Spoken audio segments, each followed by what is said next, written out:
was like this magnifying glass where you could look at all the pictures, and he was looking through, and then he went, "Oh my God, that's incredible!" Hey guys, I'm Juliana, your automotive woman. Welcome to this episode of Cars Without Sausage. This week, I chat with legendary F1 photographer Mark Sutton, who in 2024 is going to celebrate 40 years working in Formula One. And by the Australian Grand Prix will mark 600 Grand Prix. Unbelievable. That aside, we discuss the era of Bernie Ecclestone and his dictatorship style versus Liberty Media's new approach. He shares how surprisingly world champion Lewis Hamilton used to be camera shy and has learned to embrace the lens and his appearance. We even let ourselves slip into gossip and discuss driver girlfriends and celebrities coming to Formula One, but also their importance for F1 popularity.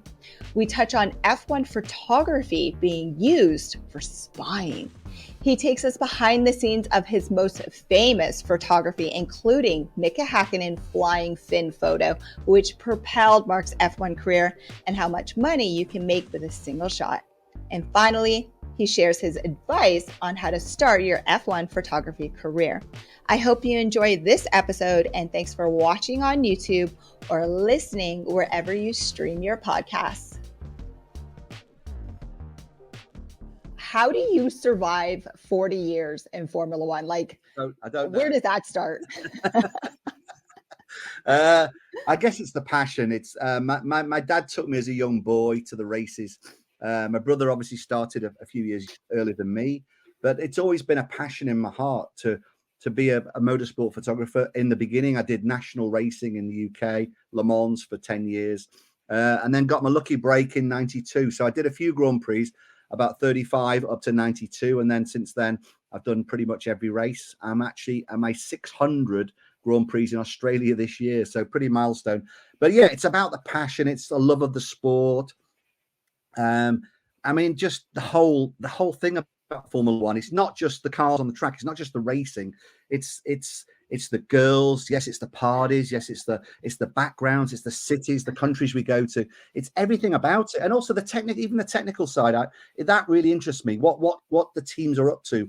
I'm not a spy photographer, nothing like that. I do some technical pieces for Autosport magazine, as you know, we work for in the UK. But generally, it's just all about everything that's going on. You know, I mean, to give you an example. Obviously, we had Vegas last year. It was about the entertainment there, wasn't it? It was a real entertainment city. I've never been to Vegas before, so to see what they wanted to put on, you know, to see the celebrities they wanted to bring, to see the artists, you know, that to me is all about it. And then running through the streets, down the strip, you know, going to these new tracks every year is just keeps me going, I guess, and that's part of it. So yeah, it really is a passion for me. And I mean, I think you see it in the pictures, to be honest, because, you know, I don't just want to shoot cars on track. I do want to see the drivers arriving with the girlfriends, see what fashion they're wearing. It's all about fashion now, as we've seen with the Kansas Chiefs with the Super Bowl. It's all about them arriving and what outfits they're wearing. So it's similar to Formula One, you know, and there is a battle, I guess, between NFL and Formula One because it's all about the TV ratings. But what Lewis is wearing, what Lando, what George, you know, all wearing this designer outfits or just looking cool, you know, just looking cool with their girlfriends on the arm. You know, it's all about you know, perceiving. Lando hasn't got a girlfriend, so he's after some lady at some point. But yeah, you know, like in another example was like in Qatar. He had his shirt open. He had like a linen top on. He had all his jewelry. He had like wristbands. He had a medallion, and he just looked cool. I just thought that kid looks cool.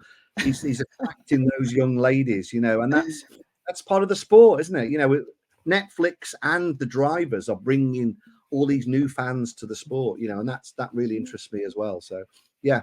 So I'm loving the gossip there because I thought Lando did have a girlfriend for a while and she's super cute. So I guess no more girlfriend. Yeah, I think there was a bit of a backlash from the fans against her. You know, it's the usual thing with social media. You know, you can't stop fans talking about girlfriends, can you? And it sort of brings them down a little bit. That's the sad thing about Formula One, I guess. There's the in the girlfriend side of it. So I think he's just maybe his management have said, just go single, stay single. You're going to attract more sponsors that way. I don't know. But, you know, the management companies of this world, they know how to guide people, don't they? So Yeah. I don't need guiding. I'm okay. Yeah, I think after 40 years. After 40 years, I think you're okay in 600 Grand Prix shortly. I've seen it and done it, and lots of stories to tell eventually. I'm sure I'll write a book in the future. Yeah, looking forward to that. So, like you said, there's a lot to unpack there, and a lot has changed throughout the 4 decades that you've been in Formula One. So, but before we get into some of those famous pictures that you've taken, like the Mika Hakkinen, the flying fin, Lewis Hamilton at my home Grand Prix, Canadian Grand Prix, took this stunning picture of him holding up the trophy, and it was lit up so perfect. Golden And then you golden moment, they call it. Exactly. And then you have Jenson Button in 2009 winning his World Drivers' Championship. So you have a lot of famous pictures, and we're going to go through there. But take us through the decades, everything that's changed and evolved. There's even change in ownership. Like, I want to know if it was harder to work with Bernie, or is it now easier or harder to work with Liberty? So take us through all of it. Well, obviously, our pass is from the FIA. So the Formula One pass that we get every year, here's the pass from last year. That's a media pass. So that is given to us by the FIA. So you have to have a certain criteria to have that pass every year.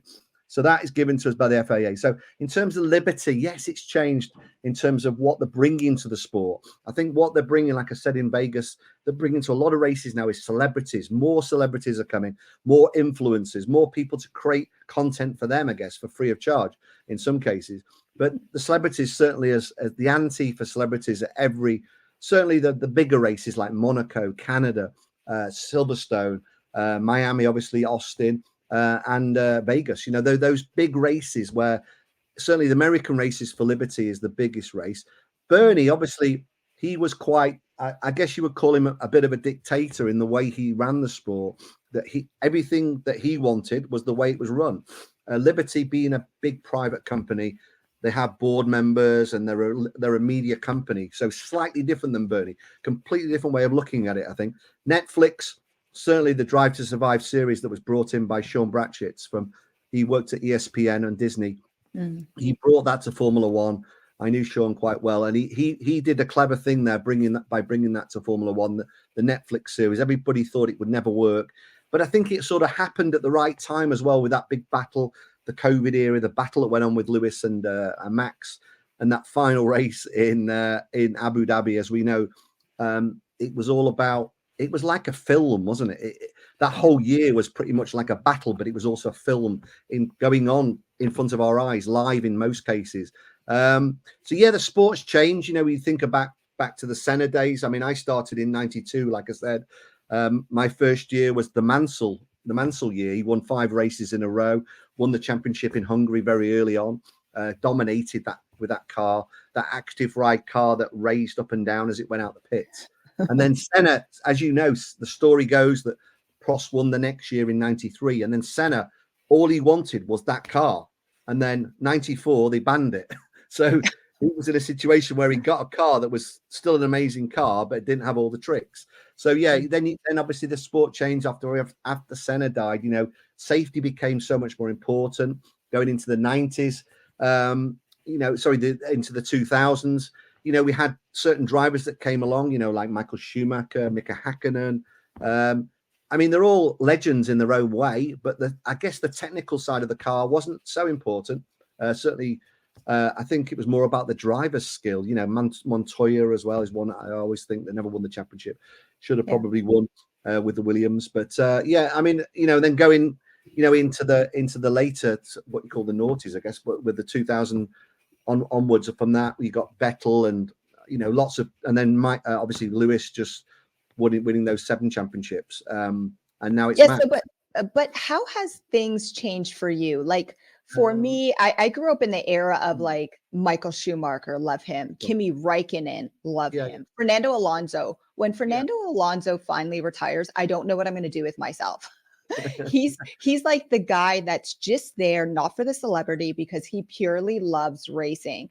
And I want to like Max Verstappen for the same way, but like he always comes across as, you know, a kind of like arrogant, maybe. Yeah, a dickhead, right? I think he has. The last year, he was a lot more chilled, as you would say. He was a lot more focused on the driving, yes, but he was a different character, I think, because he'd won 2 already, and maybe into his 3rd now. He's going into his 4th, maybe the 5th. Who knows? But I think certainly Max has chilled in his way. Lewis obviously lost the plot a little bit, lost the championship. Now Max has taken over. He's decided to go a different route with Ferrari. I mean, that's just, I can see it happening. I mean, that for me was always going to happen for Lewis. I don't think Mercedes made him the offer that would keep him there. He never made him the car that would keep him there. Ferrari's just a different kettle of fish, isn't it? It's so famous around the world. Lewis will bring sponsors to the team. He'll bring his experience to the team and probably a few ideas from this year's car. Who knows? If it works, if that Mercedes car is actually going to work this year. Well, probably not, to be honest. But I mean, anyway, sorry, I've forgotten your question now. Yeah, but I mean, that's I want to know about you and the evolution of the camera gear and how you photograph people. I started all on film, didn't I? I mean, I was literally shooting. I mean, to give you an example, my first ever race was '83, and Senna and Brundle crashed in front of me. But I had a camera where you had to shoot and then wind the film on. I had no motor drive. It was not autofocus. It was totally manual. But I got the picture of them side by side, and then they crashed on top, and I missed it because I didn't have time to wind it. I'm not quick enough. But anyway, so yeah, going back to those early days, I mean, it was so difficult, really. But it was the way it was. I guess you started in those early days. You took your pictures, processed the film, then you had to print the pictures, then you had to send them off. And a lot of them, you sent them on spec. You didn't even know you're going to get actually any payment. So a lot of it was sent on speculation, whether they would use it. And obviously, if you've got something that's amazing and it's exclusive, they will always use it. So that was something that we always looked at Sutton's, Sutton Images, back in the 80s and the 90s. We had to push the boundaries a little bit and push out the pictures as quick as possible. But the technology was there, but it was very, very slow in that sense. It was very basic, when you're competing against a lot of other people at the bigger agencies. So it was difficult, very difficult times, but I loved it. I loved all those early times. And I'll never forget working in a dark room with all the smell of the chemicals. And, and then you see in the pictures when you put them in the dish. So you printed them on the enlarger in the dark room, and then you put them into the chemical, even in your own little dish, and you could see them developing in the dish, coming in front of you. Those old days are just missed, really. I mean, yeah. I used to love it. How long did it take you to produce one of those photos? No, it was seconds. It was still seconds to print, and then you used to put it into a fix. So fix stopped it from printing. So you'd be coming up, and then you quickly put it into the fix, and then into the wash, and then you dry it. So the process was a long process, probably about 15, 20 minutes, but actually it gave you pleasure to see the picture developed in front of you, because obviously the black and white negative is a negative of the image, so you don't know what it is.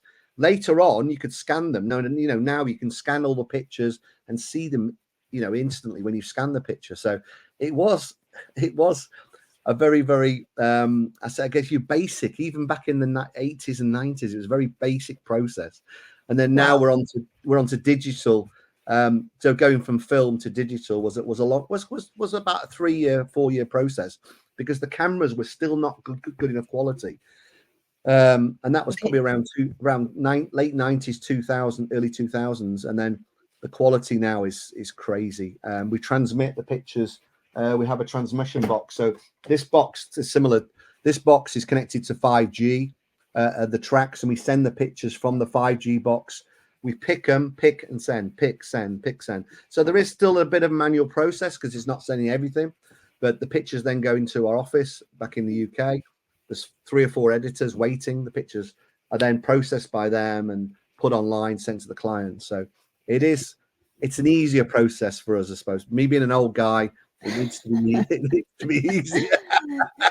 What is the price difference now between the photos? So say, for instance, back in the day, right? You're 15, 20 years ago. How much were you selling a picture for then versus now? It's probably similar. Really? Yeah, it's not really gone up. I mean, the only way you really make money is from advertising. So if you work for clients like we work for Aramco, we work for Pirelli, Qatar Airways, Liquid Molly, all these sponsors that are on the tracks, they buy pictures for advertising use.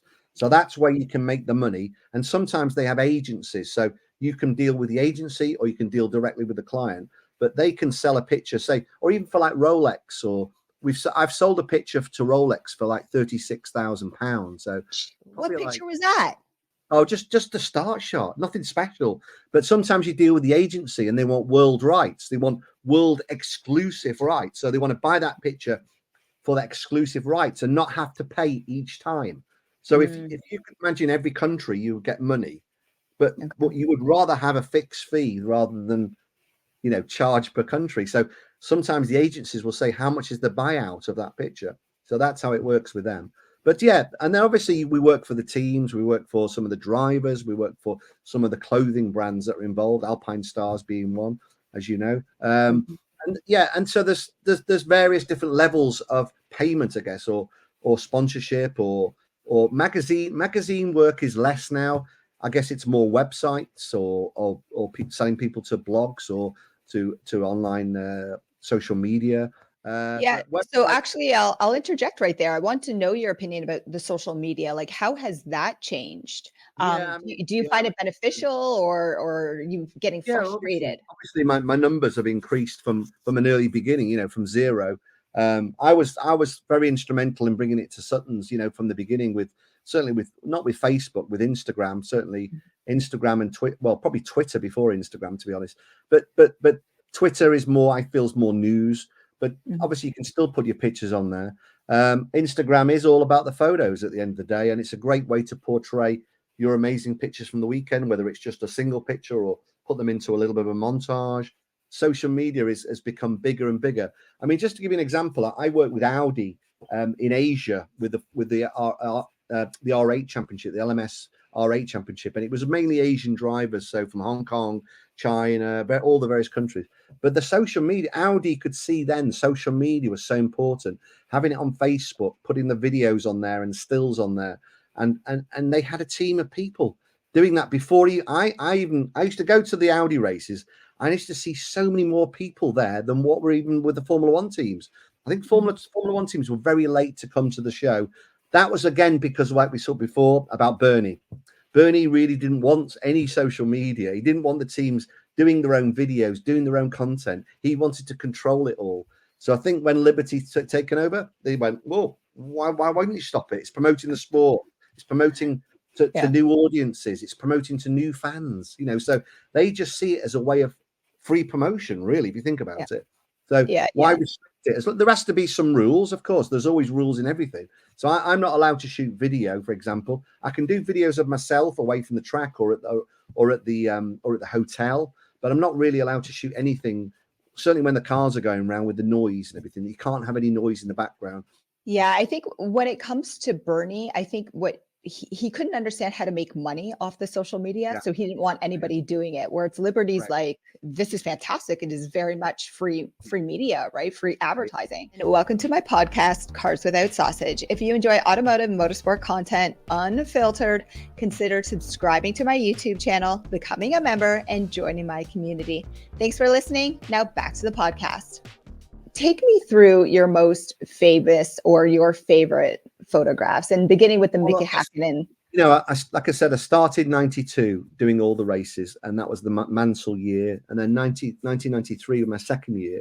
I was just, it again about being a photographer is being about in the right place at the right time, on the right corner, right lens, right exposure. That's what it's all about. So I went in Adelaide in 93, I went to a corner with about another 10 photographers, and we're behind a concrete wall. There's an advertising hoarding behind us. So we're in a very confined space, and we're pretty much there's one particular corner where they come up a hill, there's a curb in front of them, but they'd miss the curb, and then they go along the curb, and then there's a fence. So I was shooting this pan picture, so where you pan across to the car, and it was at 1/25. So you blur the fence. So the car's sharp, and then the background's blurred, and then so would the curb be. And that was the shot I was doing. It was a 300mm lens, so a fixed millimeter lens. It was, I think it was a Canon, probably 1N in those days, film camera, shot on Belvia film. And I just heard we're all there together, and I just heard a screech of the brakes. I literally heard, like, and then I literally looked up, and the car just came over the curb, and I just kept my finger on the button. I didn't refocus, nothing different, and I just followed it through. And I think I took about 3 frames. It was literally 3 frames. So one where he goes up, one where he's in the air, and then one where he lands. And I thought, did I get that? I'm not really sure. So we all looked around to each other. We all said, did you get that? And everyone said no. And I thought, maybe I've got something. I don't know. I'm not going to say anything. I kept it quiet. So we went back to the media room. Obviously, Mika went back to the pits. He carried on back. But I'll tell you the story about what I found later. But yeah, went back to the media room. The pictures were processed overnight. So all the films, there was a lab in Melbourne. Sorry, not in Melbourne, in Adelaide it was. In Adelaide, there was a lab around the corner that processed all the films overnight.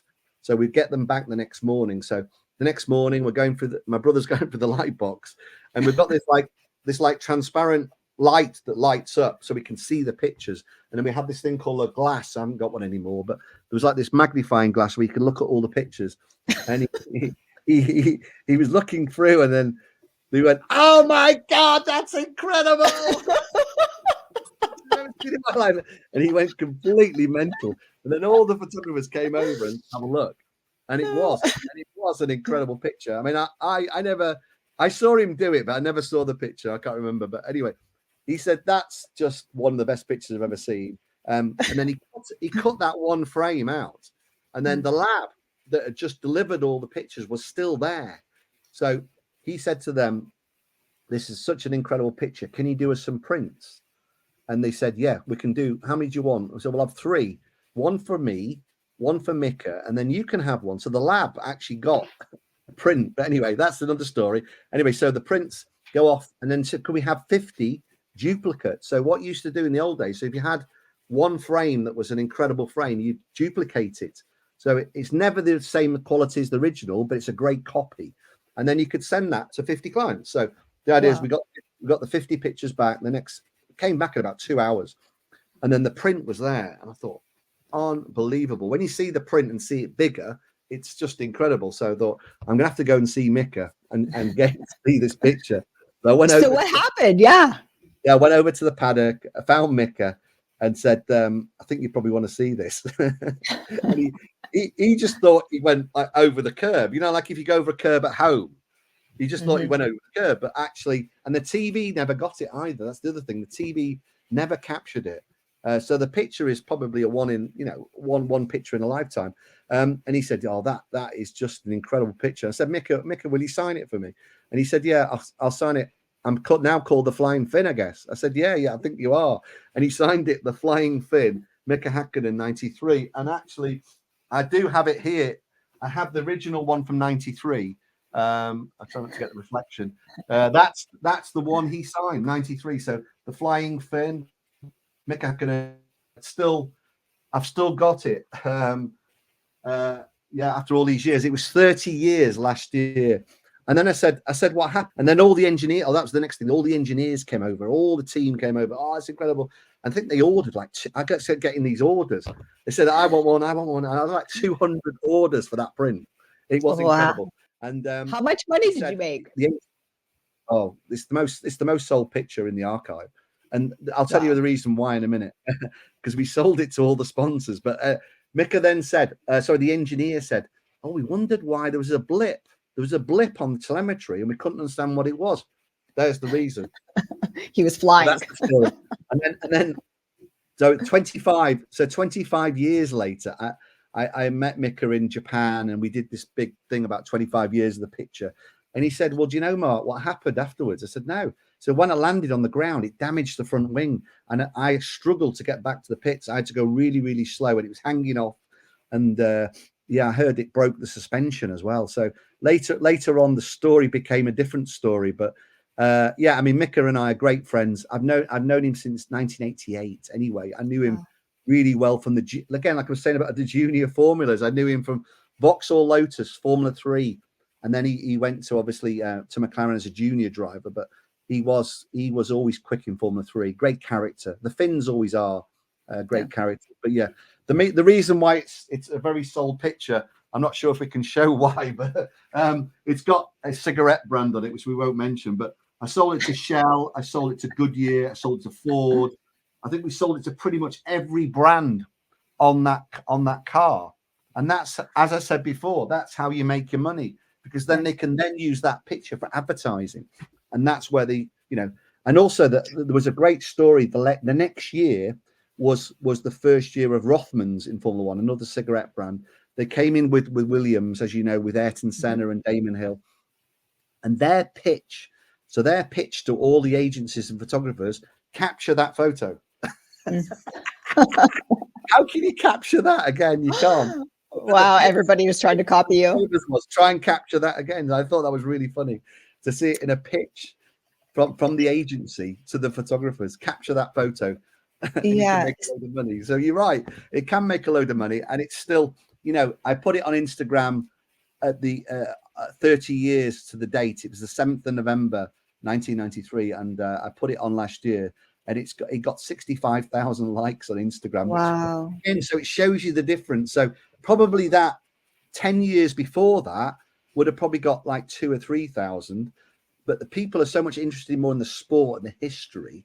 It's just gone to a different level. Obviously my profile's gone slightly higher in Instagram as well, but 65,000 likes, that's crazy. Yeah, that's really impressive. And also, it's not just the likes, it's also all the comments. The comments are very flattering, saying best photo ever. And it is, there's not many photos like that. There's some other photos where cars have gone up and various other angles, but that is just the fact he went back to the pits and survived the crash, and yeah, it's just historical, I guess. So yeah. So while you were telling that story, you mentioned other photographers and you were hush hush. So back in that day versus now, like, you're so well known. So I'm assuming that, hey, Mark Sutton's in a certain spot and people are just going to respect like your space. Was it the same or different back in the day? It doesn't make any difference anymore. So the difference is that it's very difficult to get an exclusive picture.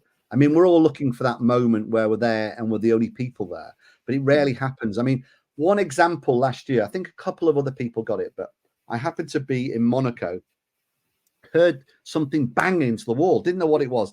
I was down at Tabac downstairs, Tabac corner, and I asked the marshal, I said, what's happened? Oh, he said, Perez has gone off. I said, oh, right. So I knew him. I said, where's he gone off? He's gone off the first corner. So I ran under the tunnel, came up, and there's his car in front of me. He just got out the car, got some shots of him getting out the car, looking around the car.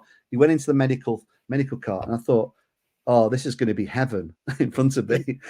The Red Bull car going up in the air. Yes. Looking underneath the car, looking at all the aerodynamics, how all the aero works.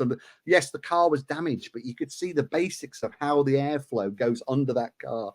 And I just thought, I'm the only guy here on this corner. I mean, there was a couple of other guys further up the hill. So as they come out the first corner, they go up a hill. There's a couple of guys, because obviously when the car's in the air, you can shoot it from anywhere. But I was right underneath it. I was the only photographer that moved. I moved from what was Tabac, go under the tunnel. So that's what I would always do. If anybody ever crashes or there's an incident, I would always go to that. I would run. I'd be running, like mad. Get there. Because it's a news story, and that sometimes sells better than a nice picture on the track. Same with girlfriends coming in the circuit. That sometimes will sell better than an action shot. I know it sounds crazy, but that's what people want. You have to judge what people want, isn't it?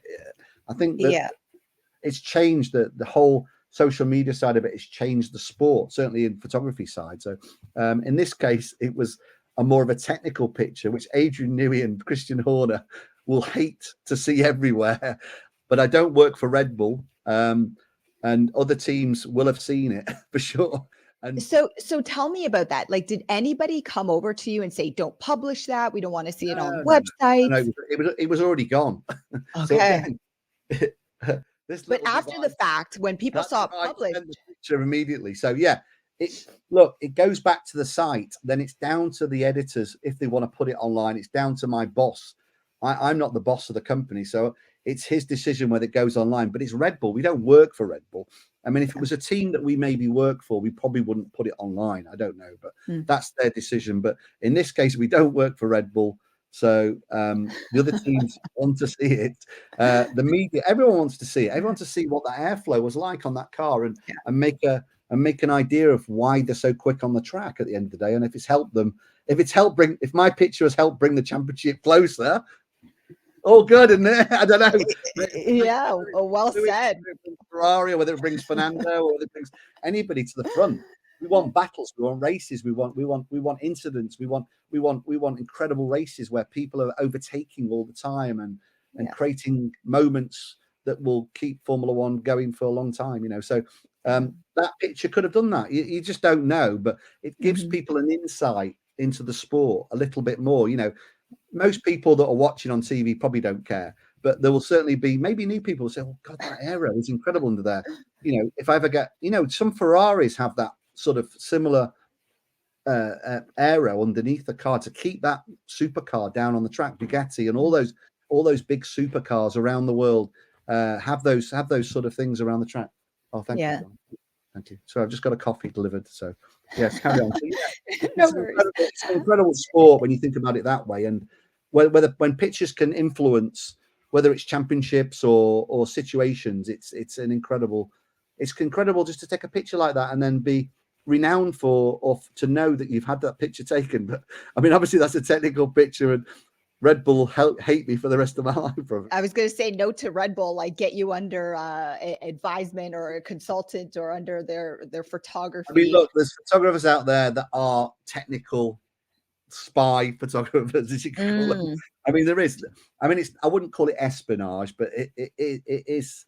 I mean, look, why wouldn't a team employ another photographer to shoot another car or to shoot somebody's tires or to shoot? To me, it's if you've got the budget, why wouldn't you? At the end of the day, if you're competing against other teams and you want to know what that car looks like under the skin, you have to go and spend a little money and get a photographer that can do that for you. And there's no rules. There's no rules stopping you shooting that. The only time you can't really shoot another car is in Parc Ferme. You're not allowed. The rule is you're not allowed to shoot in Parc Ferme. That's just a general rule from the FIA. But other than that, it's fair game. Yeah. It makes me think about the NFL, right? When they had spies at one point reading lips of the coaches and what they were saying, right? Yeah, but it's true. I mean, probably trying to hack into their radio. It's happened in Formula One. I mean, there's lots of things. If you look back over all the years of Formula One, how many scandals have we had? Spy scandals, lots of different things. I mean, it's endless. Every year there's something, isn't it? So take me through the Lewis Hamilton photo, because this is by far personally my favorite photo, maybe because it was taken at the Canadian Grand Prix, but it's just so amazing. And for our listeners streaming on Apple Podcasts or on Spotify, please check out the YouTube channel because we're going to have all those photos there. So take me through that shot because it's just mega. We're always looking for new positions. So the roof was a position where you could shoot the podium from above. So you haven't got your general picture of the drivers looking forward, lifting the trophy. I've got a trophy. I'll tell you about this one in a minute. So this is a Canadian Grand Prix replica trophy. This is one that the guy gave me. But anyway, so you lift the trophy and that's the normal picture. I wanted to get something different. So generally we can try and get a new position. We can always ask the FIA or ask the organizers of the Grand Prix. I have one too. I have one too. What have you got? I mean, so this mine is 2016. Yeah, that's right. Yeah, same. Okay, so here's a fun fact for you. The gentleman that actually creates these trophies is literally up the street from my producer, really? Okay, Eric DePocamendi, who you know. So that's really, really cool. Yeah, that is cool. So so we're always looking for that new position. Lewis won the Grand Prix, so there's the pictures of him coming down the pit lane. I think he high-fived Toto as he came down the pit lane. And then he goes, all the team are lined up as well. He goes round the corner, celebrates out the car. So we can shoot quite a lot from the roof of this. What is the control center? Where all the everything goes on in terms of the race, because they can look out and see what's happening around. So we're very lucky to get on that roof and shoot the podium. I went and did Lewis come down the pit lane, getting out of the car, and I lost my position. I didn't have a position to shoot the actual podium from above. So I just thought, oh, forget it. I'm not really interested. I've got my really nice pictures. And then someone moved away. So I went back into the overhead, and literally it's then the podium's pretty much finished. The champagne's finished and everything. Lewis has then picked up his trophy like that. And then he's just as he's walking off, I'm known for shooting a lot of pictures, and I'm known for being like a machine gun. And in this case, it worked, because what I did is I carried, as Lewis is walking off the podium, walking to go and leave, he's lifted it up to the fans. So he lifted that trophy up to the fans, and it's hit the sunlight for one frame, literally one frame. So in a frame of 14 frames per second, it's only hit the trophy, and and the trophy's just lit like almost like a ray of light, like God's hit it with a thunderbolt, and it's lit like I call it the golden moment, because it's so rare. I've never seen it in any other picture. I mean, sometimes the car will reflect, sometimes the driver's visor on a certain angle will reflect into the sun, but this is the trophy, and it's the whole. If you look at the picture, it's the whole maple leaf. Yeah. It's the maple leaf of the trophy that's lit, and it's not one corner of it, it's not one side of it, it's the whole front. So it's quite an incredible photo. And then he's carried on off the podium, and I didn't think anything of it, to be honest. And I went back through the pictures to send them, and as I'm looking through, oh my God, there's one incredible photo. So I sent it back, and then the next minute, the picture's used on F1.com. So Formula One had an Instagram even back in probably, was it 17 or 18? I can't remember the year. I think it was 17. Anyway, it was used on F1, and then Lewis's management company got in touch, and we gave it to Lewis's, and they used it. And then the funny story was, then I went to Toronto. I went to Toronto after that picture was taken, and I found out Lewis was in Toronto having a few days off. And I was with my friend Ted Dobrinsky. Decided to get a load of prints made. So we went to the local print shop, got a load of prints up. And one of Lewis's big friends is called Spins Beats. He's been with Lewis for a long time. Big time friend, a bit of a guru for Lewis. And I said to Spins, I said, I'd love to do a charity thing with this picture. And I know Lewis is in Toronto. Is there any way we could get Lewis to sign some of them, and one to me, and then we can make a load of money for charity? I think that's a great idea. And he said yes. So I got 10 signed by Lewis. Originally it was going to be 5 for him, 5 for me, and then obviously my one that was signed to me. And he didn't want to give them to charity. He said, Mark, you do the 10 charities that you want.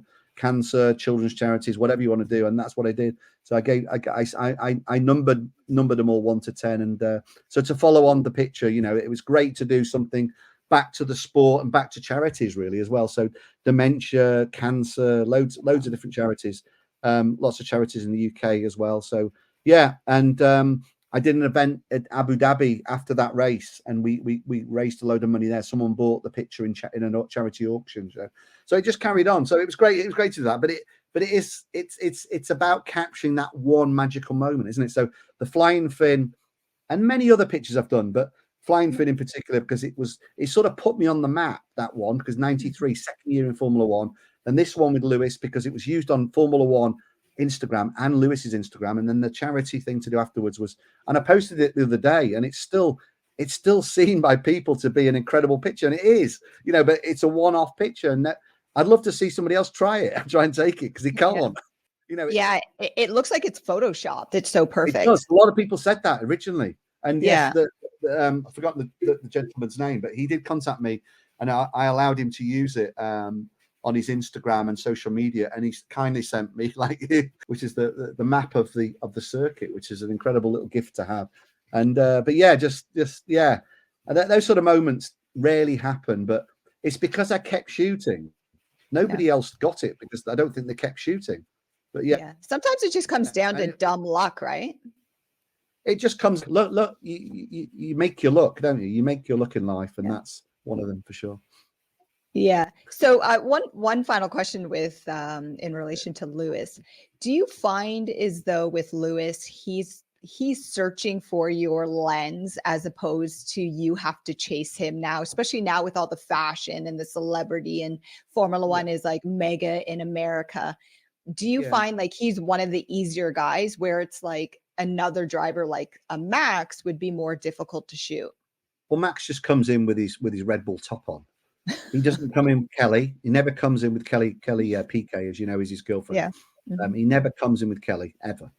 So he just comes in with his father, with Jos, or with his manager Raymond. It's not really a very exciting picture, and he rarely smiles. So we have to shoot it. Look, I know Max really well. I mean, like I said, last year he was chilled. He did smile a little bit for me a few times, and obviously he did meet Kelly in Parc Ferme, and those pictures when they kiss is always a good picture to have. She's quite famous.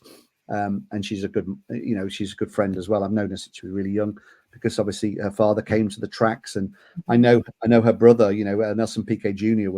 he raced in England. Again, talking about lower formulas, he raced in Formula 3 in England, and we did all the pictures for him. So so going on to Lewis is a funny character, because obviously you got those McLaren years where he wanted to grow himself in the sport. He'd go and do the track walk every race, and it was great pictures on the track. So even if he didn't get him coming in the circuit, he would go and do the track walk. And then he started moving people out the way. So on the second year, he was moving a lot of people out the way. I want to see the line around the corner. You block him a view, things like that. So you could see something was sort of building as he won that championship in 2008, second year. But then I guess he was already in terms of being in the echelons of world champions and Formula One. He was there already, but then the car wasn't as quick, and he didn't win the championship. But when he went to Mercedes, his character changed, and I think management company got involved, more money got involved. It's generally when money gets involved, like anything in life, isn't it? When it's money, it changes the person, it changes, and certainly having a management company behind him that was telling him, don't do this, don't do that, and your profile must now be like this or whatever. So yeah, with Nicole Scherzinger, it was great. I got some amazing pictures of him and Nicole. But was that just a girlfriend of convenience? Not sure. I don't know. That was like 5 years. Didn't they date for 5 or 6 years? Something like that. To be in love. I got some amazing shots in Bahrain one year at the test where they were just holding hands, and she was on the pit wall with the headphones set on. I got some great pictures, and she was such a nice person, But then Lewis went to this era where he didn't want his photograph taken. I think he'd had a couple of pictures that had gone out, and he didn't like them. Like he didn't like the way he looked, whether it was his mouth or the way he'd done something. And I just thought he changed in that particular moment or that particular era. And then he didn't want his picture taken, and he wanted to have control. It's almost like he wanted to have control of those pictures. He wanted to have control of his image rights. Does that make sense? Oh, yeah. A lot of celebrities are like that. They want to control what goes out to the media. And then he started hiding his face, going on his mobile phone. One time he came in Silverstone with his helmet on through the swipe gate, and then disappeared around the back like the Stig. Was that Lewis? I said. was it actually Lewis in that helmet? Because he came on his motorbike. And then, when he won races, he changed a little bit. Then he started winning the championships. Then he started to change and bring back the photography. He wanted us, doing the burnouts on the bike, with his bees, and that all changed again. And he's brought it back. And then I think his management company changed, and he's obviously got big in with the celebrities. He's got the fashion brands now behind him. He's posting a picture every day. He's got his own photographer. But he will use not just his photographer's pictures, he'll use ours or mine, because we've got a relationship with his management company. And so he's a different character now every time he comes in. And I posted some pictures of the day because he came in red. He came in red in Vegas, and I thought that is a bit weird. Yes, I saw that. I saw your post on social media. I was like, ooh. Because the boss of Ferrari was there at that particular time as well. So I thought it was all interlinked, that you've got things going on with Lewis, and you've got also stuff going on with his management company, and then you've got the Ferrari guy already there. And I just thought it felt like to me like something was going on even then. Maybe they were talking. Maybe you think back then you knew, or now it just makes sense? There's pictures also in Baku, didn't I? With him with Frederick Vasseur shaking hands coming down the ramp, and I thought that was unusual as well. I mean, he knows Frederick because he drove for the team. He drove for ART, and Frederick was in charge of ART, which was Nicholas Todd's team. Him and Nicholas Todd ran the ART team, and they won the championship. And obviously he knows Fred Vasseur. And I just thought, but that was a really weird moment, but I captured it. The main thing was for me was sometimes just to capture particular moments that don't mean anything at that particular time, but come back later. And that one did. It hit, didn't it? Those pictures, him and Fred shaking hands and laughing and joking. Was that the moment? You know, you're never going to know unless Lewis comes out and tells us. But yeah, capturing those moments is what it's, whether it's people talking in the paddock, speculation, and I got him talking to Riva Bene. I can't remember his first name, but he obviously got sacked. But I had shots of him talking to him in the paddock really late one evening in the paddock. I thought, why would you do that? Why would you talk to somebody? But I got the pictures, and those pictures, if he was still there, you know, as the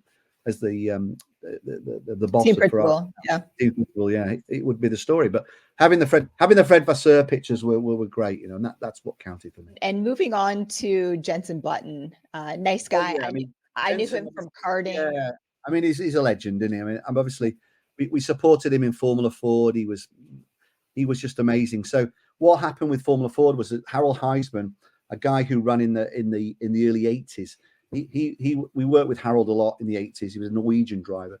He came to us in, I think, 88, I think it was, or 98. He came to us in 1998 and said, I've got this young driver. He's totally got a full budget. I think it was about 100,000 he had even for Formula Ford, which is crazy money.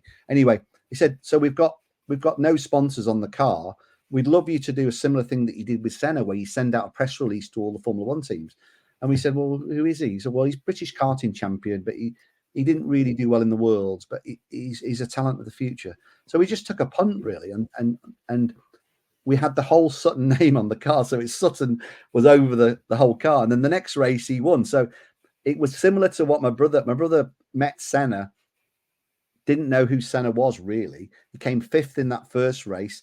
Then the next race, Senna came up to him and said, Keith, I saw you. Well, so he just said, I saw you taking pictures. I need some pictures for Brazil. Could we do a deal? And it was a £50 race deal with Senna.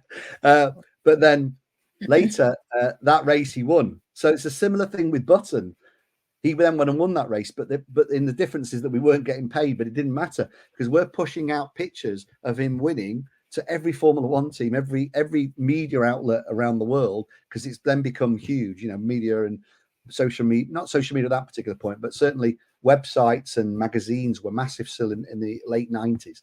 So then he won that race. So then going on to that, he won, you know, all the races that year, won the championship. He won the festival, the Formula Ford Festival, which is very famous, won the BRDC award for being the best driver. And then went to Formula 3 with a full budget. So then we just had a patch because he got all these sponsors that wanted him, you know, massive Renault, Fina. We got him a PlayStation hat deal.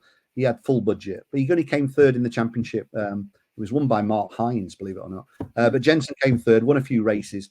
And then he's picked up by Williams. And I guess you could say the rest is history. And then eventually, I think we had that relationship, always had that relationship. I remember doing a shoot out the office window, similar to my brother's picture of Senna when he sprayed the champagne at him.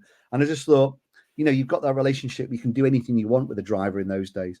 And so then basically that car was unreal that year in 2009. It was just dominant. And we've seen the film now with Keanu Reeves, the documentary and everything. And you can see that the double diffuser was so revolutionary and everyone tried to ban it, and especially Red Bull at that particular time. And so all the teams were trying to ban it. And then eventually he won the championship in Brazil. And I was there when he got out the car, but he got his helmet on. You can't see the driver's reaction you can't see the emotions really when you've got helmet on. You can see him going like that, but it doesn't really mean a lot. So he went into Parc Ferme. He didn't win that race, as you know. I think he came fifth. He came fifth place and won the championship. But the emotions were still there, but it's not like the podium's going to happen. What's he going to do? So he came, and if you watch the documentary, I'm in it, and there's one point where he comes up to me and we were shouting. I was shouting, screaming at him, Jenson, come here, can I? I was swearing a little bit at him as well. You probably hear it on TV. I was swearing a lot. Anyway, he saw me And the main thing was, it was that relationship that we'd had back in the Formula Ford early days, and then all the way through his career. But it's that particular moments that you want the driver to react to you, and he did. He comes directly into my lens with his helmet off. He comes directly and goes like that, and it's that reaction of the driver. And it's quite funny. Those pictures again went everywhere. After that, we didn't transmit in those days, 2009. We had an editor, so the editor sent all the pictures back. We went to all the newspapers, and then the next day, the funny story is, we go back on the flight. There's a flight really late that night. Goes back, arrives into the UK. Arrives in the morning, and all the Getty Images photographers, were all going to the newspaper, going to the news agents, because obviously there's going to be a massive splash in all the newspapers about Jenson winning the World Championship, and because of the time difference, the newspapers still have time to run, and that's the great thing about America. In terms of that. So basically they all go there and they're all looking through and go, no, and then it's all mine. Every picture was those. I've sent you 3 of the pictures. There's one like that. I think there's one like that, and then there's one where he's crazy. Like, all the pictures were in the newspapers. I think I had 7 or 8 British newspapers. I had front cover of Autosport. I pretty much I've got used everywhere. And then obviously the next race was Abu Dhabi, and I went to Jenson with all the cutouts from the newspapers, because we'd gone back, obviously, like I said, we'd gone back to the UK, took them back out there, and he said, "Oh, I just don't like that photo, Mark. I'm sorry." I said, "Well, why?" He said, "Well, my eyes are so crazy." I said, "You won the World Championship. That was your goal in life, to win the World Championship. You're always going to go crazy. It doesn't really matter. It shows emotion." He went, "Yeah, you're probably right, Mark," and then signed it. So, yeah, it's just capturing those emotions, but having that relationship. And knowing him from Formula Ford, as I said before, knowing all these drivers from a younger age, they give you a little bit of respect when they're older. You know, they understand that it's your job and you've been doing it a long time, and you are incredible at what you do, and I'm incredible at what I do. But, you know, having that respect. You said that a lot of times throughout this podcast. You know, you have the driver's trust and respect, and I think it's like your longevity, like you're there and they're familiar with you, and again, they can trust you with their photos. Yeah, I think it's more about the passion. I think that you're still there, you're still shooting, but because a lot of photographers are still there, still shooting, but they don't necessarily have the passion. They don't have. You've got to love what you're doing. You've got to love the sport. You've got to love the travel. You've got to have the passion. You've got to want it. And a lot of junior photographers we've had for the last couple of years working with LAT, the girlfriends are pulling them back, saying, "I don't want you to travel," but they haven't got the passion like I have. They haven't got that little bit of extra, or the love of the sport, or love of motorsport. You know, they've got to have a little bit of an understanding of the sport, but they've got to like it. You know, it's not got to be a chore. It's got to be a love. And I think you've got to have it inside. It's got to be, it's got to be in your heart. And that's what I've got. I don't want to stop, because if I stop, I'll probably die, and that's, because it is a stressful job as well, because sometimes, you've got a set plan of what you want to do, where you want to go, and it doesn't always happen, or something stops you doing it and you're stressed. You get very stressed. But generally, we're a team of people. We have 5 to 6 photographers at every Grand Prix, so it's a team, and working out where we're going to go, and not being in the same place at the right time, is very important. I find. And to give you another example is when Alonso crashed in Australia. I didn't take those photos, but we'd planned it already. I did the plan of where everyone's going to go. So Daniel Kalish is an Australian photographer. He took the great shots of Alonso when he barrel rolled, and but it wasn't just that set. There was also a photographer that had gone from turn 2 to turn 3 on the inside. So then he got him getting out the car, and when he's sat next to the wall, and then he comes out and does his back. So he got all those photos where Daniel Kalish couldn't get those because the car had hidden it. So it's a mix. It's a mix of having sometimes thinking about where you want a photographer to go, but also using your experience to get the most out of the people that are working for you. I think that's very important as well. So, yeah. Okay, and for the next Mark Sutton, what camera gear would you recommend? Because on any given weekend, how much gear are you actually carrying around with you? Well, I've got two bodies. I'm just moving to the mirrorless cameras. I've taken a little bit of time to make sure the camera is right for me. So next year I'm going to be using the mirrorless Nikon or Nikon Z9. It's the mirrorless camera. it will shoot a lot of frames, and that's what my office is worried about. I think it's 120 frames per second on fast mode, but I'm going to go at 20 frames per second, but just be a little bit more aware that I've got to go through those pictures and pick them. It's got built-in wireless, so it's a lot quicker. It's not got a shutter, so it's a mirrorless camera, so the shutter is in the mirror, so there's no physical movement anymore, and there's less dust going into the camera, so it's a lot better, and it's more mechanical. Yes, it's more electronic, as you could say, but the lenses will stay the same. I can use an adapter. I will upgrade a few lenses during the year, but at the moment I'm going to use the same lenses for the start of the season and then just upgrade as I go on. So I've got about 3 lenses. So I've got 4 lenses. So I've got a 14 to 24, so very wide to sort of 24 millimeter. And then I've got a 24 to 70, so wide to sort of small telephoto. Then a 70 to 200, which is a really good zoom lens, which is 2.8. And it's a telephoto zoom, so 70 millimeters to 200. And then I've got my longer lenses, a 180 to 400. But inside that, it's got a built-in tele extender, 1.4. So go to 560 millimeter. So I've got a very good range. And I've also got a fish's eye. So like a human eye. I love those shots, actually. 10.5. People don't like them. I love them. I think they're just different. But 10.5 millimeter. So yeah, it crops a little bit. But so that's it really. So it goes neatly into my camera bag. Yes, it's probably about 15, 20 kilos, but I take them on the plane around the world. So, but clearly the next Mark Sutton, who's young and just getting started, they don't have $5,000 to $10,000 to $15,000, $25,000 to spend on a lens or a camera. So what is the basics? And you've said it, like, create relationships and come through the junior leagues, shoot any kind of sport to learn how to use the camera. Even portraits of your family. I mean, just try and utilize the not just the shutter speed, so the exposure. So try and go with the lowest exposure, the lowest depth of focus. So if it's a 2.8 lens, try shooting at 2.8 or anything lower. So if it's a 1.8, I mean, you can buy these fixed lenses like an 85 millimeter 1.8 and try and shoot it at 1.8. So you'll see, I mean, generally how it works is 1.8 would be there, my eyeball, and then it goes 2.8, 3.5, f4, 5, 6. So it starts to get sharp. So everything would be sharp around f11, so that's how it works in terms of depth of focus. But just try and experiment. I mean, it's all about experimenting. In terms of buying kit, I would buy some secondhand kit. Maybe buy it from a reputable company, but there's a lot of stuff on eBay now. Because everything has gone mirrorless, you could buy the old kit that's not mirrorless, if that makes sense. So a lot of my kit now is probably out of date, really, but I'm still using the lenses. Even as a photographer, I never stop learning, even now, so going to Vegas was a massive experience that we didn't know where to go. We didn't know what to shoot. Yeah. So those sort of experiences are great.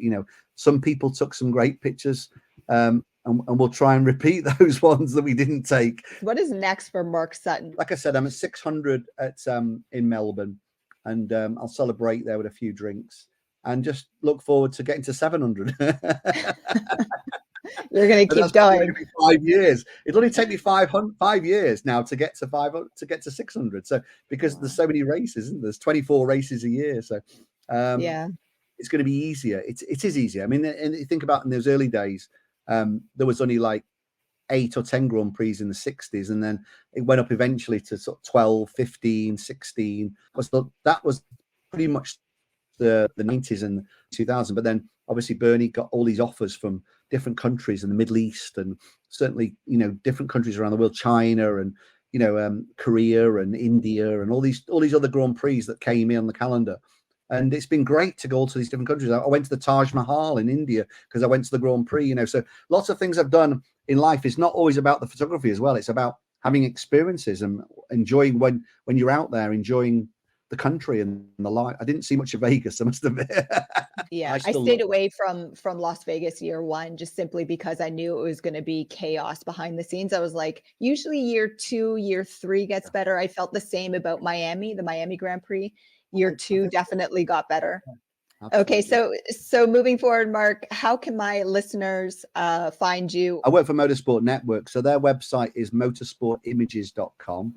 My own Instagram is @F1Sutton, And yeah, you can find me there on Instagram, do my stories, you've got lots of historical photos on there, the flying fin and the ones we've spoke about today.